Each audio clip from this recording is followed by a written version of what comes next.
Battu par le Bayern Munich mardi en Ligue des Champions en huitième de finale aller, le Paris Saint-Germain est d'ores et déjà dans une position difficile en vue d'une potentielle qualification en quart de finale de la Ligue des Champions. Et il y en a un autre qui est dans une position encore plus difficile, c'est évidemment son entraîneur Christophe Galtier.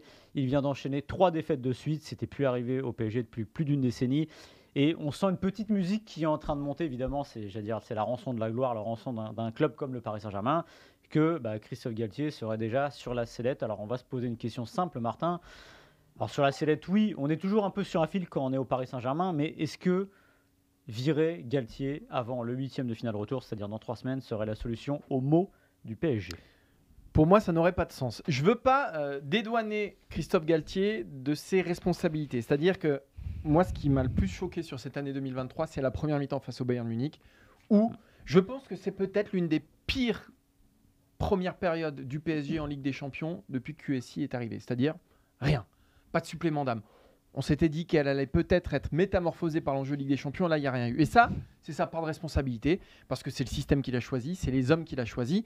Et oui, il y a beaucoup de blessés, etc. Mais malgré tout, c'est lui qui a mis cette équipe en place. Après, évidemment, il y a tout un tas de facteurs extérieurs qu'il ne maîtrise pas, dont on savait déjà qu'ils allaient être des énormes soucis pour le Paris Saint-Germain et pour sa compétitivité. Je pense à la Coupe du Monde qui a fait dégoupiller Neymar et Lionel Messi. Je pense aux blessures de Mbappé et d'autres, Renato Sanchez, Mukiele, qui, même si c'est des joueurs secondaires, réduisent quand même les options de Christophe Galtier et qui l'empêchent de mettre en place ce qu'il voulait mettre en place.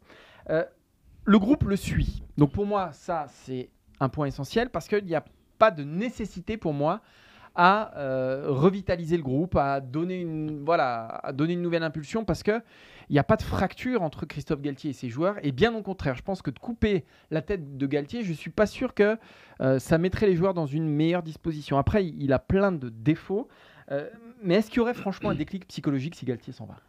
Non, c'est pas le club qui joue le maintien, qui a besoin d'un déclic psychologique, qui a besoin d'être mobilisé. Non, c'est pas ça le problème du Paris Saint-Germain. Le problème du Paris Saint-Germain, il est autre. Il est dans les têtes de Neymar, de Messi, il est dans le niveau de certains joueurs, mais il n'y a pas besoin de déclic psychologique. Et généralement, quand on vire un entraîneur en cours de saison, c'est qu'on a besoin d'un électrochoc. Ce groupe, il n'a pas besoin d'électrochoc parce que je pense que ça peut très bien se passer à Munich si Mbappé est en pleine possession de ses moyens, si Galtier récupère certains de ses blessés. Je pense que le PSG peut se qualifier avec Christophe Galtier à sa tête. Et à mon avis, ce serait une erreur de s'en séparer avant ce 8e de finale retour. C'est vrai que les 15 dernières minutes ont un peu changé la donne. Alors évidemment, pas en profondeur, parce que ça ne fait pas oublier les 75 premières qui sont catastrophiques, du moins l'heure avant Kylian Mbappé sur le terrain. Mais n'empêche que, vu la tronche du match à ce moment-là, on peut se dire que ce qu'ils avaient fait, notamment, je crois que c'est en 2021, le quart aller, de jouer dans la profondeur et de défendre le but, c'est possible avec une équipe comme ça, c'est jouable parce que Mbappé. Maintenant, comme tu as dit, aujourd'hui, je pense qu'il y a 2 métiers difficiles en France, il y a entraîneur du PSG et ministre du Travail. Voilà.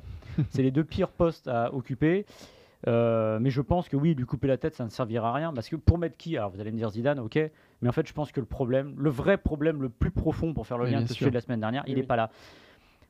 Tu parles de la Coupe du Monde pour Messi et Neymar qui leur aurait coupé les jambes. Moi, j'ai l'impression et la tête, moi j'ai l'impression paradoxalement qu'elle leur a redonné des jambes avant.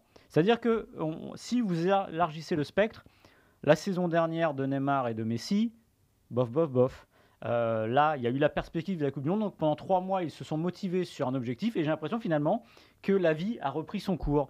Et la seule. T'es dur quand même, t'es dur. Il met 6 buts en Ligue 1, Messi l'année dernière. Mais si tu tires le fil, tu te rends compte qu'il y a une saison avant qui n'est pas terrible et la suite qui n'est pas terrible. Donc finalement, oui, ils étaient motivés parce qu'il y avait le Brésil, parce qu'il y avait l'Argentine. Vrai, oui. Et je pense que, encore une fois, ils arrivent en bout de course. Et s'il y a quelqu'un aujourd'hui à virer, alors évidemment on ne vire pas les joueurs en cours d'année, mais c'est plutôt ce qu'il y a sur le terrain, parce que je suis d'accord avec toi, leur première heure est catastrophique, mais n'empêche que la stratégie elle est simple entre guillemets de Galtier, et s'il a fait une erreur sur cette première heure de jeu, c'est de ne pas avoir mis les hommes qui correspondaient à cette stratégie. C'est sûr que si tu veux défendre, attendre et que tu as Neymar et Messi, tu n'es pas le mieux placé, voilà.